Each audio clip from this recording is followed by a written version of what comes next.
Assalamualaikum warahmatullahi wabarakatuh. Halo semuanya, perkenalkan, nama saya Lala Aprilia dari Prodi Pendidikan Administrasi Perkantoran, Fakultas Ekonomi Universitas Negeri Jakarta. Video ini dibuat untuk memenuhi tugas ujian akhir semester mata kuliah Otomatisasi Perkantoran. Pada kesempatan kali ini, saya akan membahas tentang sistem penyimpanan arsip berdasarkan abjad. Sebelum itu, kita harus mengetahui apa itu sistem penyimpanan arsip.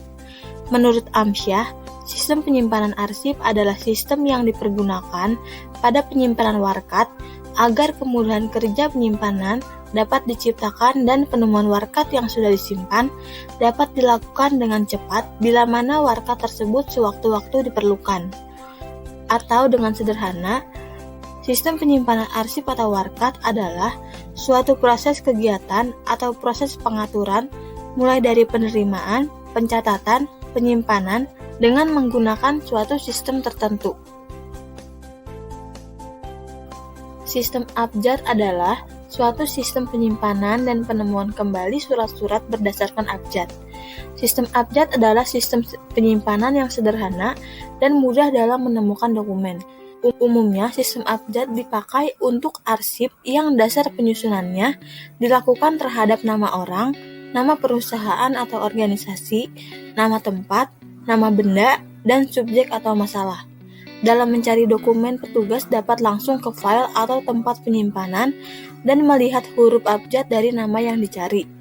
Sistem ini tepat digunakan untuk menyusun arsip berdasarkan nama-nama.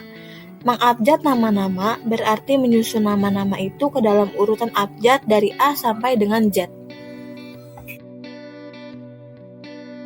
Selanjutnya yaitu fungsi pemakaian sistem abjad.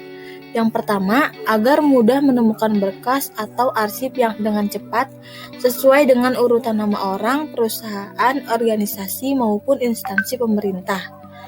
Yang kedua, nama lebih mudah diingat oleh siapapun. Yang ketiga, petugas menginginkan agar dokumen disimpan dari nama yang sama. Yang keempat, dokumen lebih sering dicari dan diminta melalui nama. Dan yang kelima, jumlah langganan yang berkomunikasi banyak. Hal-hal yang perlu dipersiapkan dalam sistem penyimpanan berdasarkan abjad yaitu sebagai berikut.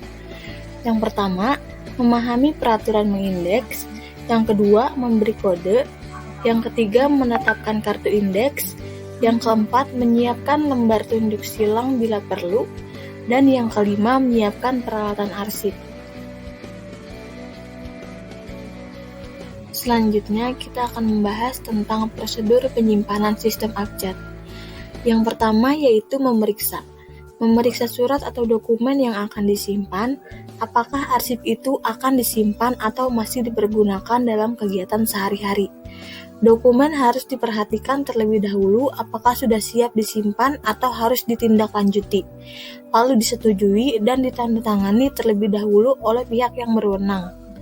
Prosedur yang kedua yaitu mengindeks.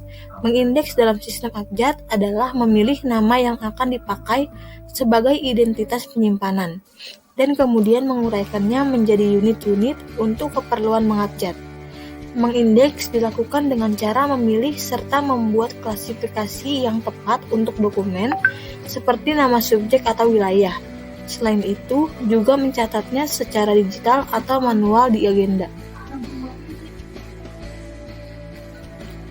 Prosedur yang ketiga yaitu memberi tanda. Pada langkah ini, nama atau kata tangkap yang sudah diindeks sebagai unit-unit diberi tanda. Misalnya lingkaran dengan warna merah dan angka 1 untuk unit 1, angka 2 untuk unit 2, angka 3 untuk unit 3, dan seterusnya bila unitnya masih ada. Dengan adanya tanda ini, petugas dapat menempatkan surat di dalam map yang sudah ada. Memudahkan petugas mengembalikan surat ke dalam laci bila mana surat dipinjam. Prosedur yang keempat yaitu menyortir. Untuk menghindari kesalahan peletakan yang dapat berakibat fatal, maka sebelum melakukan peletakan ke dalam tempat penyimpanan, sebaiknya dilakukan pengelompokan dokumen berdasarkan indeks yang sudah ditentukan. Menyortir adalah mengelompokkan dokumen-dokumen untuk persiapan ke langkah terakhir yaitu penyimpanan. Dan yang prosedur yang terakhir yaitu menempatkan, yaitu menempatkan dokumen sesuai dengan sistem penyimpanan dan peralatan yang digunakan. Sekian pemaparan dari saya. Wassalamualaikum warahmatullahi wabarakatuh.